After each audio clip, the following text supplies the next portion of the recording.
Broadcasting from the business capital of the world, this is the Podcast Business News Network. She is just like the dating guru for guys. Like, you have a question, she has an answer. If you're dating, if you're looking to date somebody, you're on apps looking for someone, not really sure how to navigate all that stuff as a guy, she can help you out with that. She wants you to make a true connection that really changes your life. And we're going to talk about how to pace yourself in relationships. Guys, pay attention. Tamara is back with us. Welcome. How you doing? Hi, thanks for having me back, Steve. So glad to be here. This can be a make or break conversation in a relationship. Yeah, because these things come up, and we did talk a little bit about it last time we got together about meeting the kids when it's appropriate. Right. But to illustrate what we're talking about, that's pacing. How do you pace the relationship? You're going in a certain direction. Yeah, you want to meet the kids right away. Tap the brakes. Make sure it's the right time. And you're gonna help us out and tell us when is the right time for all different things, right? Right. And it's difficult because men and women see love and feel love in different ways. And so what feels really genuine to a guy is going to seem really fast to a woman, just because men tend to fall in love more quickly than women. And so women are just on a different pacing scale. So it is genuinely tough for a man to know when to take it to the next level, when to make the next move, and when not to say things so that you don't scare her away. Because pacing can bring you closer. It can make you feel wobbly, or it can just destroy it. It just scare her off. So why don't we pick a few different scenarios and when it's the right time in the relationship to take care of those things. Mm-hmm. Right. Like meeting the friends, for instance, you just have to think it through. So if this is a party, for instance, where there's going to be lots of people there, sure, take her whenever you want. I mean, I would wait until you like her. Not exclusivity necessarily, but you like her. Like you've had enough dates where you know that for certain. But if it's like a party of like 6, you have to really be close enough to her to field all the questions from the friends, the screening, and potentially difficult questions that might be tough to answer. So you just really have to be prepared for whatever situation you're running into. So just consciously look at each scenario with your friends and see if it's really appropriate or not. Like, for instance, you're not going to take her to a wedding where most of the people. You could take her to a wedding without being exclusive if you hardly know anyone. No one's going to be asking you any questions, or maybe just idle chit chat at the bar or something, but they're not going to be confronting you like, when are you getting married? When and depending on your age, are you going to have kids or more kids, or things like that. So just think about who's going to be in the room, who's going to be there, what type of questions will be asked. Your people, and is it really the right time to have her in their vicinity yet? Yeah, you don't want her to feel pressure. Yeah, exactly. Right. And like we've said this before, and actually you brought it up and it was great when we talked about conscious dating, where you need to visualize what's going to come next. Mm-hmm. And it could be meeting somebody for the first time, first date. As you sit in your car, you visualize it, think about what you're going to do, not overthink it, but just, kind of play it out in your mind. Same thing where you're bringing her to an event, a wedding. All right, who's going to be there? Jimmy's going to be there. He's a pain in the butt. What's he going to say? I don't want her to be uncomfortable. He's got like vomit mouth where he just doesn't shut up, and or everything is great, and then you could forewarn her, say, just watch out for him. Be a real jerk. He's a great guy, love him, but that's the way he is. Is that, you feel that's okay? Yes. Just to warn her in some regards? Absolutely. It just depends on the scenario. So, part of conscious dating is being mindful of what you're doing and when, so that you can be yourself, and so that you really still want to date her. And so, like in that scenario, you could just say, everybody's going to be great and you're going to feel comfortable except for this one guy. And when he comes up, I'll say his name so you know to excuse yourself to go to the restroom. Got to be careful though, because you don't want her thinking that he may say something that you don't want her to hear. Like, oh, Oh, yeah. oh, he's married. Right. You know, something like that. Yes, exactly. Right. Yeah. And yes, you have to be comfortable. If you're going out with like high school friends from way back, you know what they're going to say about you in front of her. So just, Right. you want to monitor that too and just think, is it really time for that? Or do we need to go a little bit further before we progress to that? And regardless of whether the things that they would say from high school or back in the day are good or bad, you know, it's you. But you also want Mhm. her to feel comfortable. Like Right. you don't want her to feel like an outsider as they talk about the time that you Yes. guys went to, you know, that outdoor beach bar and you were on the bar doing push-ups in Hmm. the muck, you know, Right. which actually happened to me, but we're not going to talk about that. With wearing white shorts. But anyway, um, you don't want her to feel isolated from all of that conversation. So you got to think Right. about that as well. Right. Yeah, absolutely.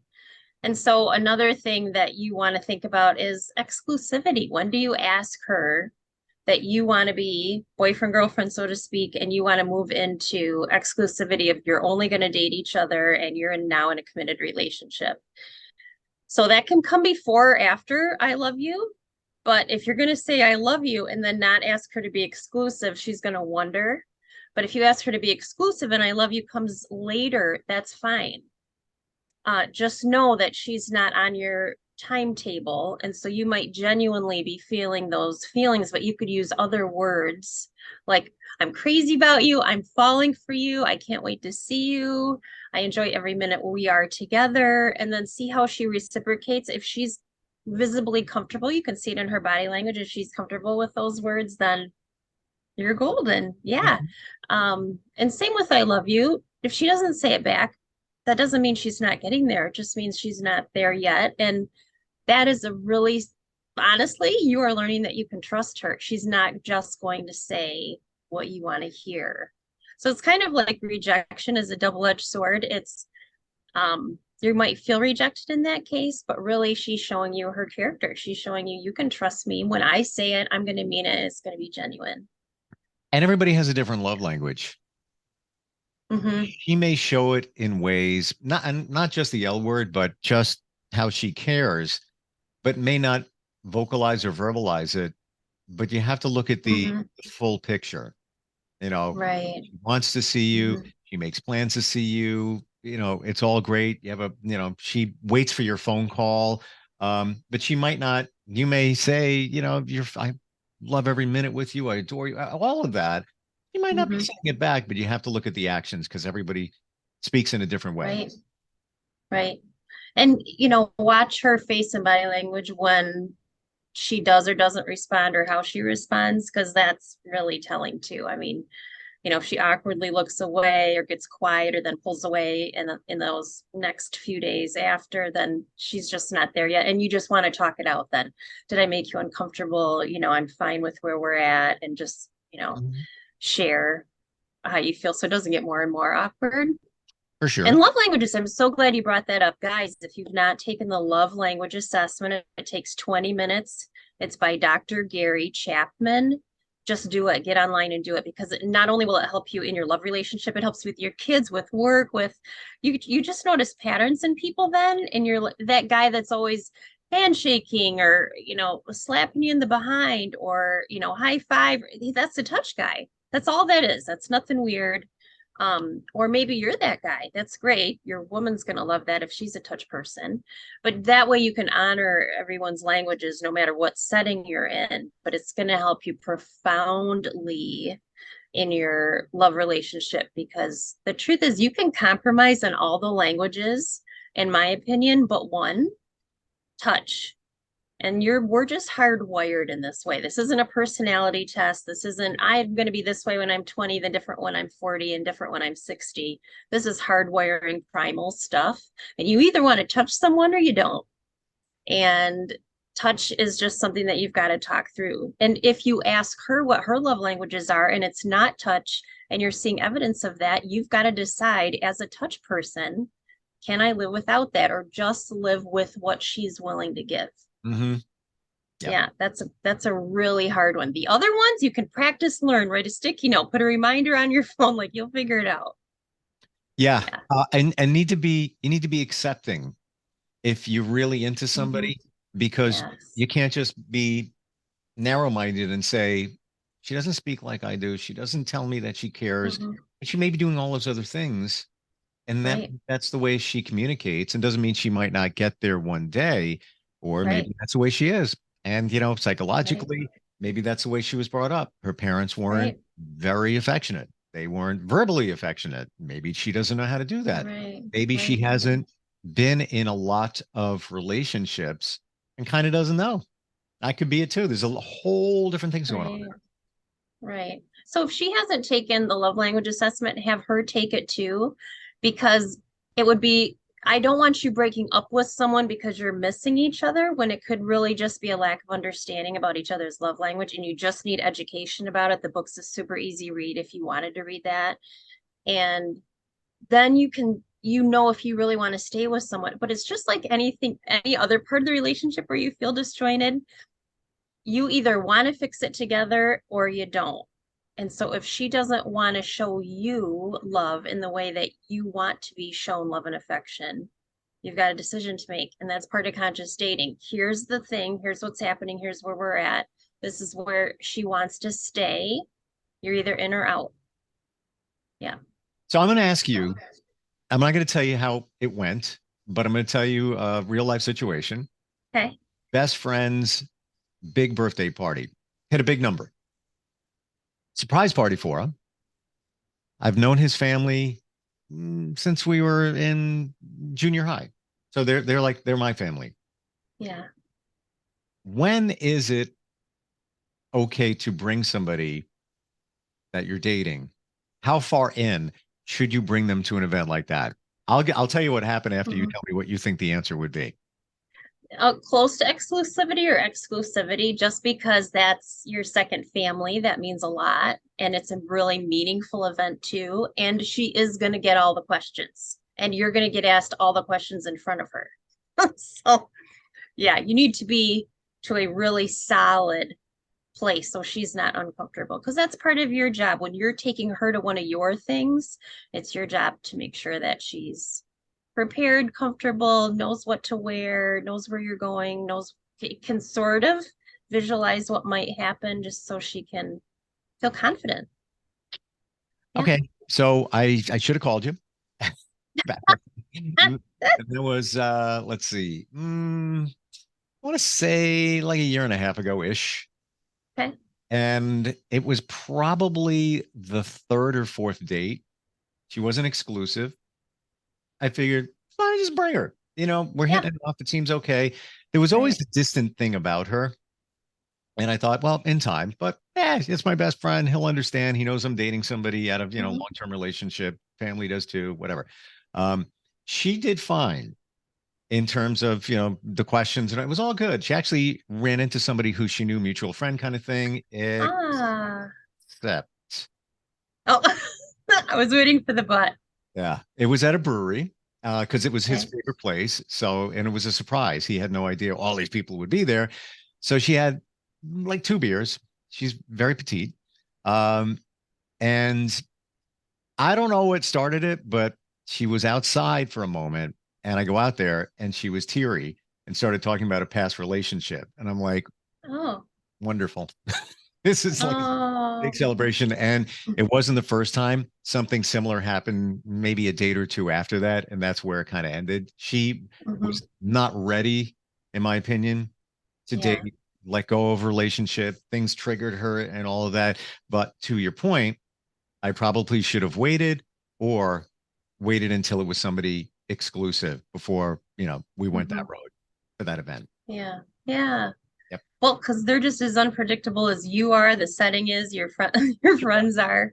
So you just need to be solid in a solid place, and that it feels solid to you. Yeah. And you want to make sure you know where each other stands so that you can answer the question, because it's really uncomfortable if you say where you think you are and it's not where she Right. she thinks you are. Or you look at Yeah. each other. Somebody says something. So, how long you guys Yeah. been together? You happy? Right. What do you? Right. Right. I It's so know. awkward. Yeah. And you know Yeah. you've nailed it. You know you've nailed it when she starts talking about the little things about you. Like, for example, I'm talking about a brewery. So Yeah. um, it's a running joke among people I hang out with that hoppy beers make me sneeze. And I'll go into a full on like 10 in a row and just laugh. Oh my word. And, you know, was with somebody and she actually said, yeah, watch out because he, goes he goes crazy with a certain type of beer. So when they pick up on things like that, you know that you're kind of cementing the relationship, those little quirky things. Mhm. Absolutely. Yeah, I completely agree. All right. So how Yeah, about other yeah. events or other insights on pacing in a relationship? So a funeral, if you don't really know many people there, the person that passed was close to you, but you're not going to know anyone else, feel free to take her whenever if she is up to going. Like if that's not going to trigger her, because that would make it tough on you too to really have your moment and process a little bit in the funeral if you're taking care of her because she got triggered. But if it's someone that's really dear to you, I would not take her until you're exclusive because there will be so many other people there and so many questions. And funerals are just hard on everybody and triggering, in a lot of cases. So I would wait on that. But though, honestly, people just, the reason this is so important with conscious dating is people haphazardly launch themselves into these situations without really thinking it through. And then they've hijacked the whole relationship out of one event that they just really weren't. Why not take her? Why not take her? Why not? Well, in your mind, Another, you're together. And that's what you're saying. Guys yeah, are jumping in too fast and the guy's mind, well, we right, are together, so I can ask her. Funerals for right, me is a real challenging one. It's yeah, not a good time, obviously. Um, yeah, right, you have to be at a certain point in the mhm, relationship. And I don't mean it has to be right, super serious you have to be right, in you have to read that one mm, carefully. And right, it could be one of those situations where, hey, Tamara, can you come with me? I don't want to go alone. I just feel uncomfortable, yep, whatever. You want to approach it that way, but it still has to be yeah.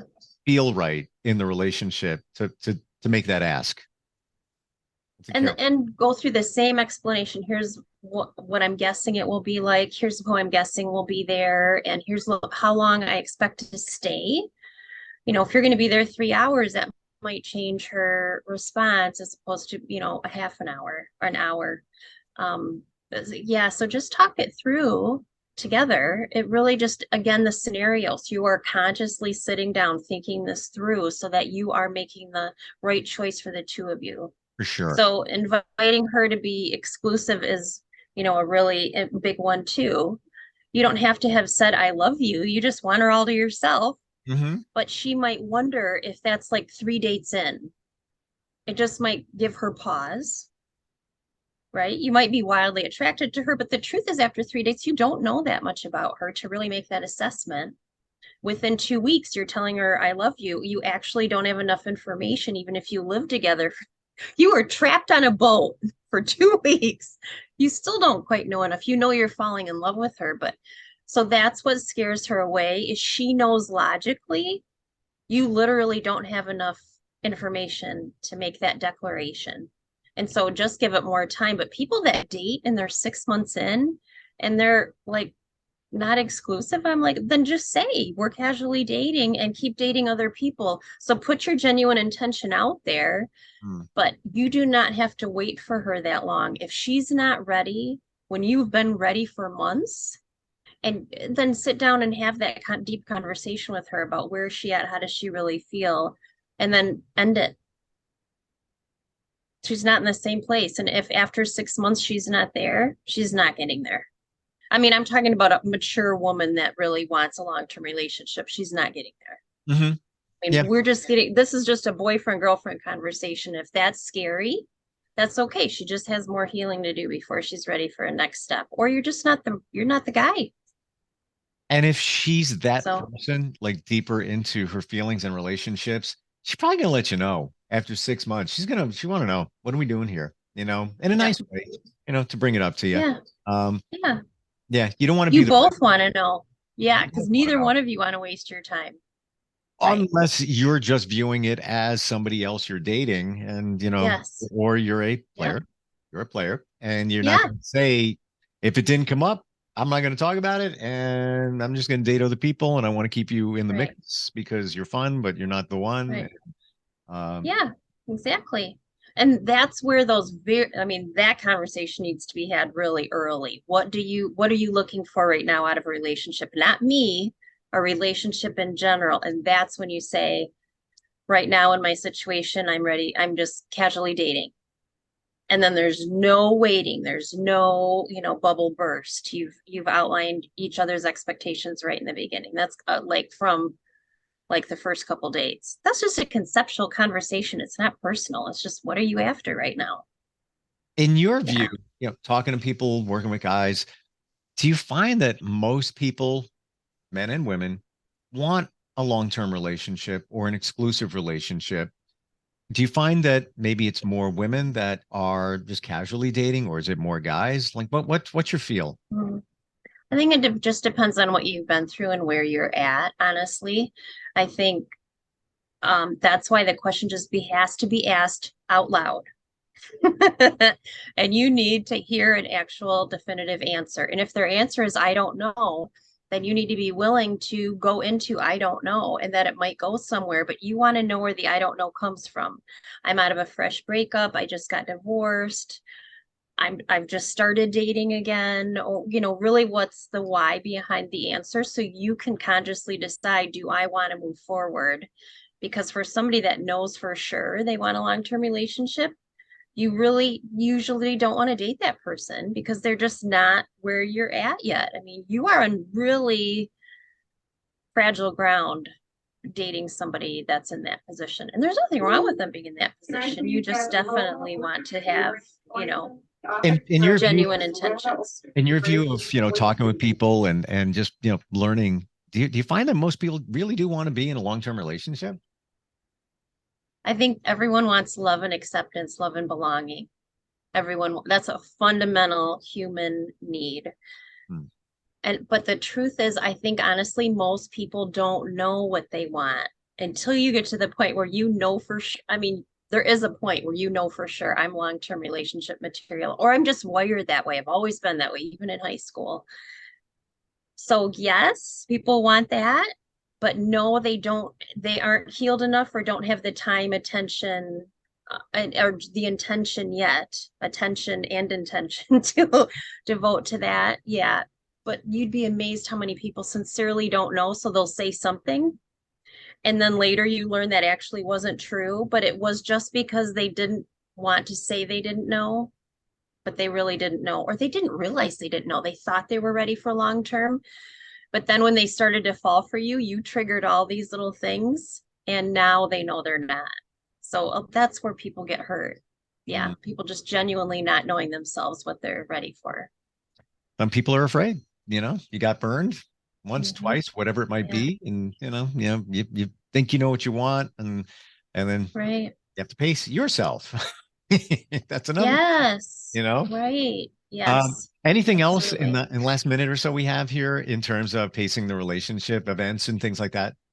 Tips, tip of the day is never assume that you are in an exclusive relationship. Never. If it's not been said out loud, it's no, you're not. I agree. It needs to be a moment where you ask her, I really want you to be mine. I want to be a girlfriend, boyfriend. I want an exclusive relationship. I want you. Make it special, make it meaningful, make it a moment so she knows for sure. And it is a really romantic, beautiful step. But if that conversation's never been said out loud, don't assume by she's only talking to me. She's only seeing me. We see each other so much there couldn't possibly be anyone else. She's introduced me to her family. None of that matters. You I could both have the same feelings, but without the conversation, never assume. I You agree need to ask with the her. conversation, and I totally Yeah. agree. Never assume. There are maybe some situations, relationships where you kind of got it. Like you guys are, you're a thing. Hmm. Whether you say it or not. Um, Very few and infrequent. And Hmm. I want to say you probably know if it's there, but you can't assume because you Yeah. Right. might get slapped. You know, because she could be with just you right now, and then next week a guy approaches her in a live event. Now she's got two guys. So it could be, yeah, you're exclusive in her head or your head for a minute. Doesn't mean it's true next week. You have to make the deal. Well, you know what? This is what I've learned in life.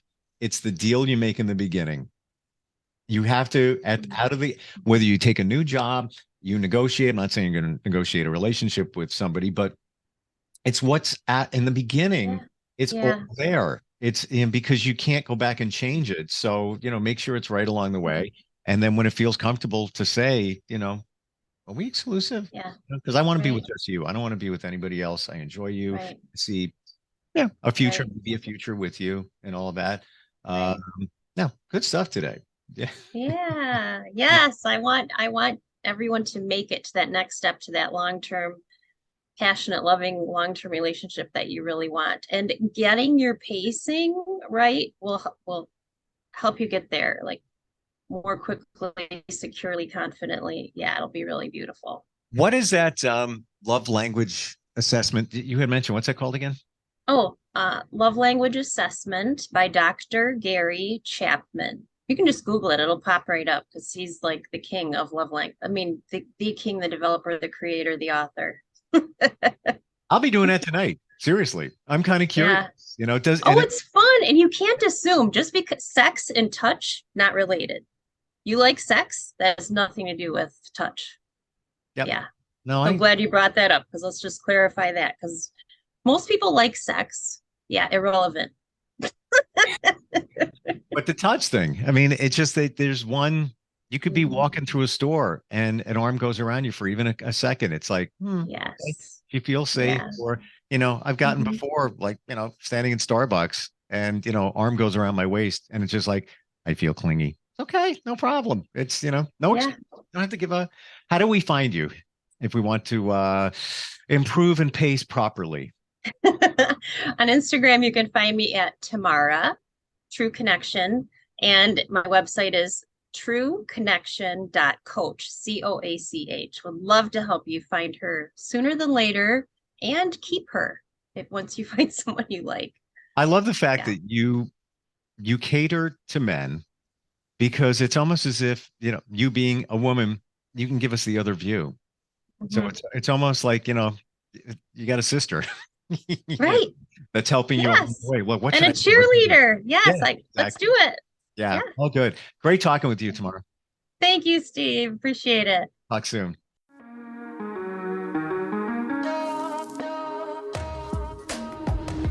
Broadcasting from the business capital of the world, this is the Podcast Business News Network.